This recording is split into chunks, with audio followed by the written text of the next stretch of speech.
Salut la famille, certainement vous allez bien. Et Bandeko.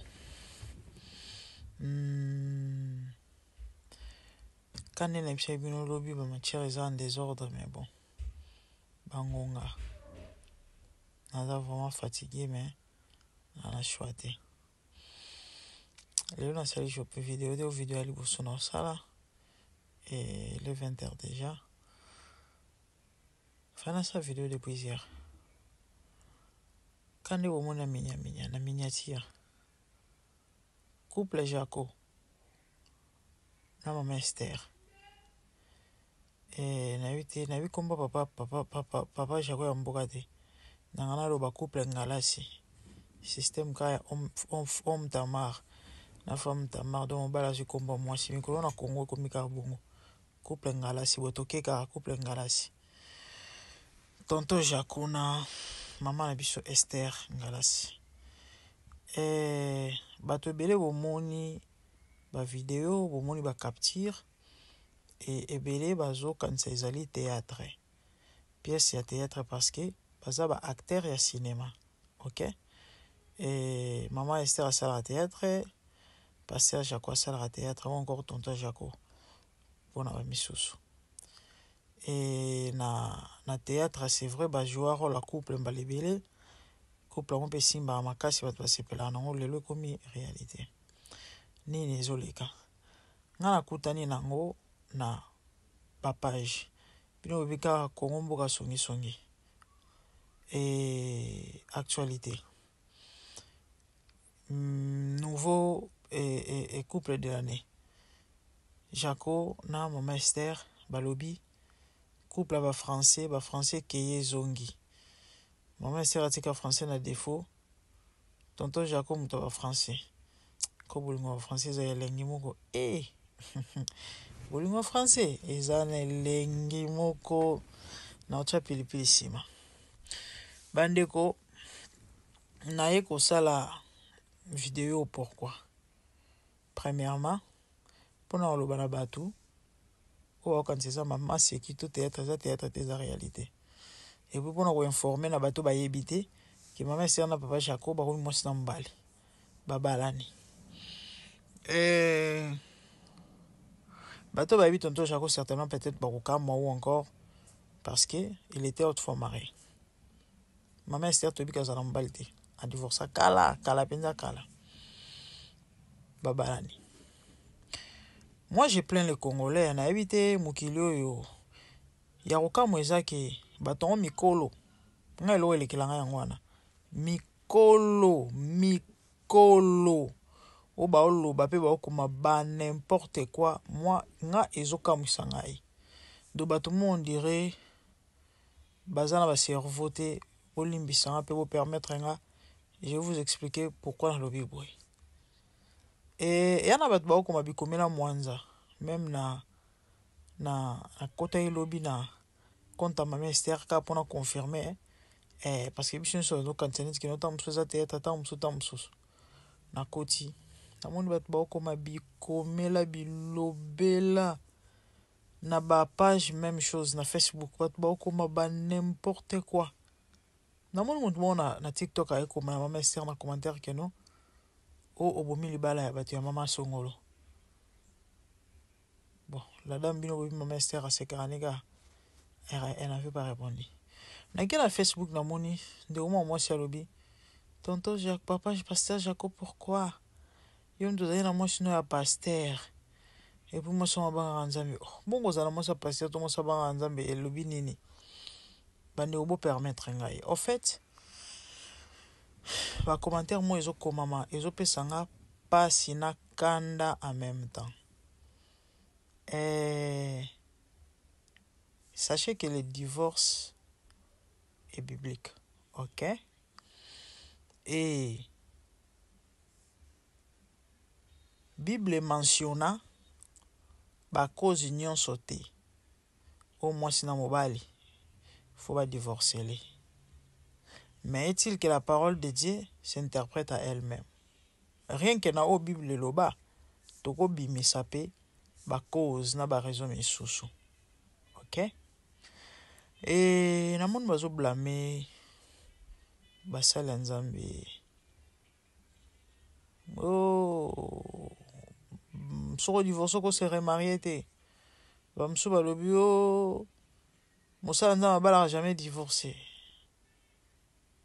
Boyebi nini sur ça?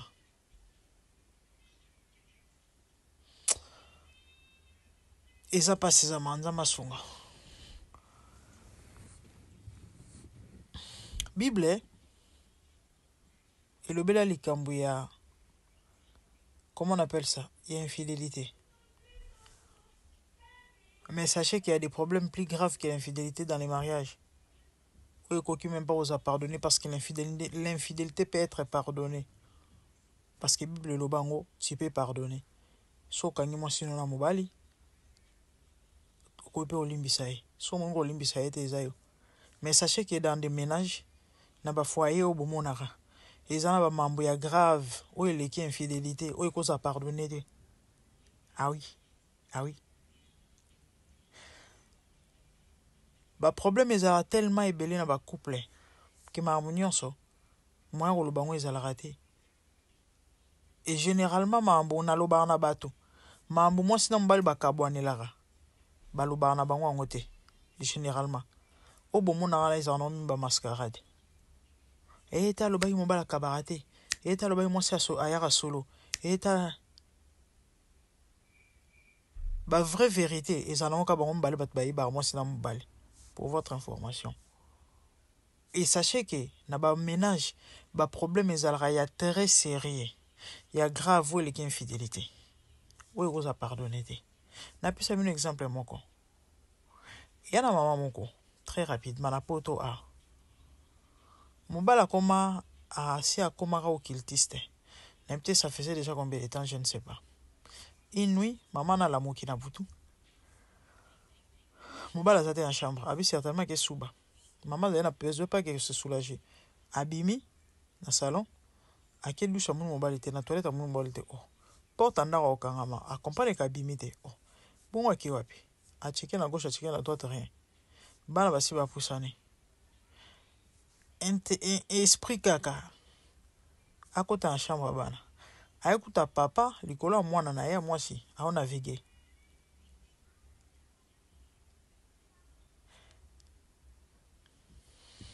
Et là on est yandengwana. Vous allez dire quoi? Il y a des couples. Oh ba benda na mwasi na mobali. Taba passer au bomona ba muna makambo. Malheureusement ba mnyo za rolobate. Mobala vandi si passer le bike nonga na za chef ya famille. Na kokufa mobola te. Par rapport à ba mambo ba pesa ngai. Po mambo fungwama, il faut na sacrifier mwana. Et bino boloba na mwasi avant na libala. Et ce libala ne kufi boloba na mwasi wana akaroba la te na vie na. Vous ne comprenez ni les écritures de la Bible, ni la puissance de Dieu. Tala. Ba na mwasi ndumba liboso ya Yesu. Balobi ka sale ko bo fale ba lapide ba bomae. Yesu alimbisa mwasi wana bimina ke ko sumura soute. Sachez que même des femmes qui ont commis l'infidélité na bandara mabala. Ou peut-être que azaki consciente te. Toi e ba nzambe te. Soka se ressaisir et qu'à se repentir sincèrement dans mon limbise ana doit se remarier. Ah oui, Bible za binote za batata na binote bat bokoma Bible. Po boya ko jugera batu. Ceux qui m'ont divorcé na doit se remarier. Qui vous a dit ça? Vous savez ba problème bat babika na ba ménage na bango. Bino boyebi maramo bano le kananda kwa Jaco. Ana lo bate que non azama moi si na azama bien non je ne dis pas ça. Mais est-ce que vous savez? Na moni bat boko on dirait bango ba no na nanda kwana.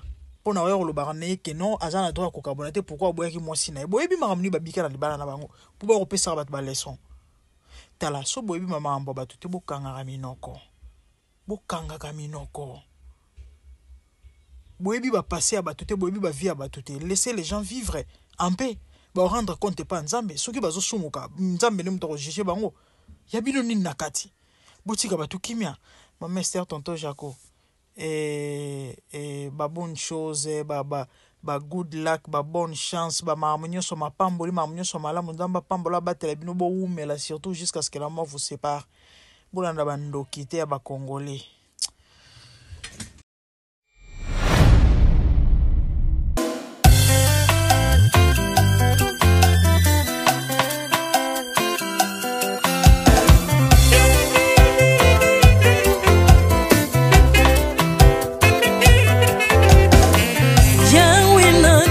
na mokili oyo namoni te, natangi na histoire ya monde namoni te, naluki nayemba pete toze po passer Seigneur, je n'ai pas pris non plus entendu parler oya kokalala yo Yesu.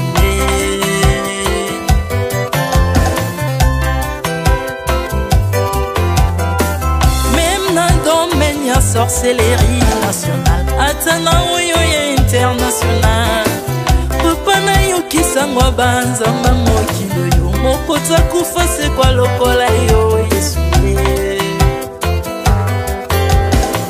Nanya voyage a lokola yo, nanya wakoka nino ya wanzambe, unima somo ya ekusu konanga, okufose kwa kwe ozali nzambe Yesu.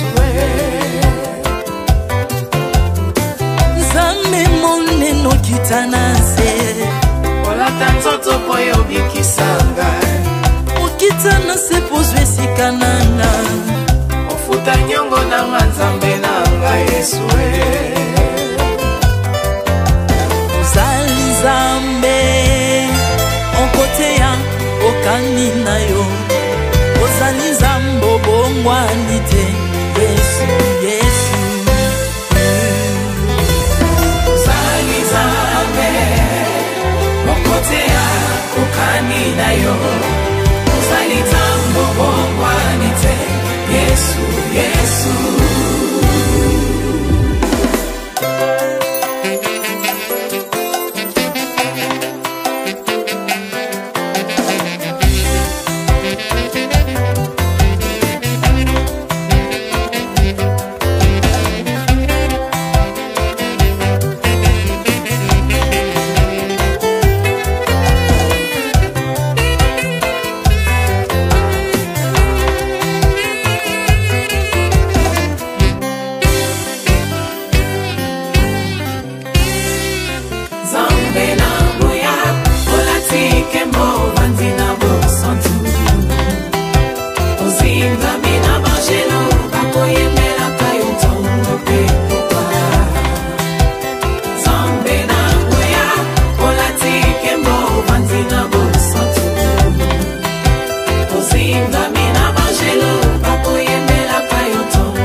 Ozali Nzambe na bomoi papa, ozali Nzambe na bomoi yawe, ozali kondi oyo esimba bomoi nanga, ozali Nzambe oyo abikisa maladi, nakokende wapi Nzambe soki na yo te, ikolo evangelo na yo yawe, mabele nyatelo na yo, ozali Nzambe, ozali Nzambe, ozali Nzambe wakote lokola yo. Nzambe na ngoya olatike mo bandi na bosantu, ozinga bina bangelo bakoyemela kayo tongo pe popa. Artamon tu m'as rendu intouchable, Artamon tu m'as rendu invincible, aliwana yo to komine la santu, lise kwana yo to komine balongi.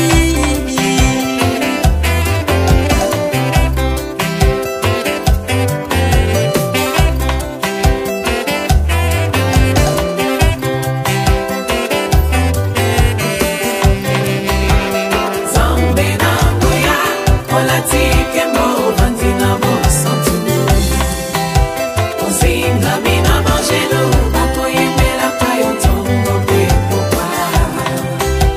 Nzambe na ngoya olatike mo bandi na bosantu, ozinga bina bangelo bakoyemela kayo tongo pe popa.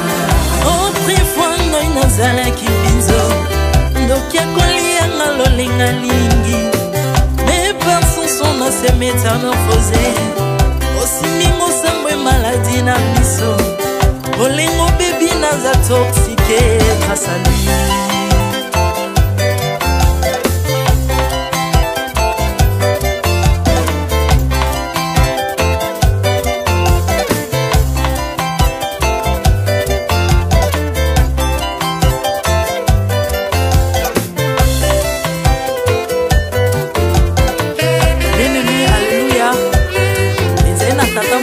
azalaki nzambe ntango akufi badepsine balobi keno akosekwa mpo nzambe bakristo pasi alors mpo bafasilite lisekwa na ye bakunda ye mutu libanda mpo ntango akolamuka abimaki elingala moko mais comme nzambe na biso alinga kokambola gloire na moto te lobi nango na ntongo baya kokuta bangulu basepelisa mutu ya nzambe na bango yango bien aimé bato wana bakoma oyo biso dolera ngulu te po milimo mabe ekotaka na ngulu mais soki bino bolera ngulu te po milimo mabe ekota na ngulu bomelaka mai te po milimo mabe ekotaka na mai yango tokumbisa nzambe po akufa asekwa avandi na loboko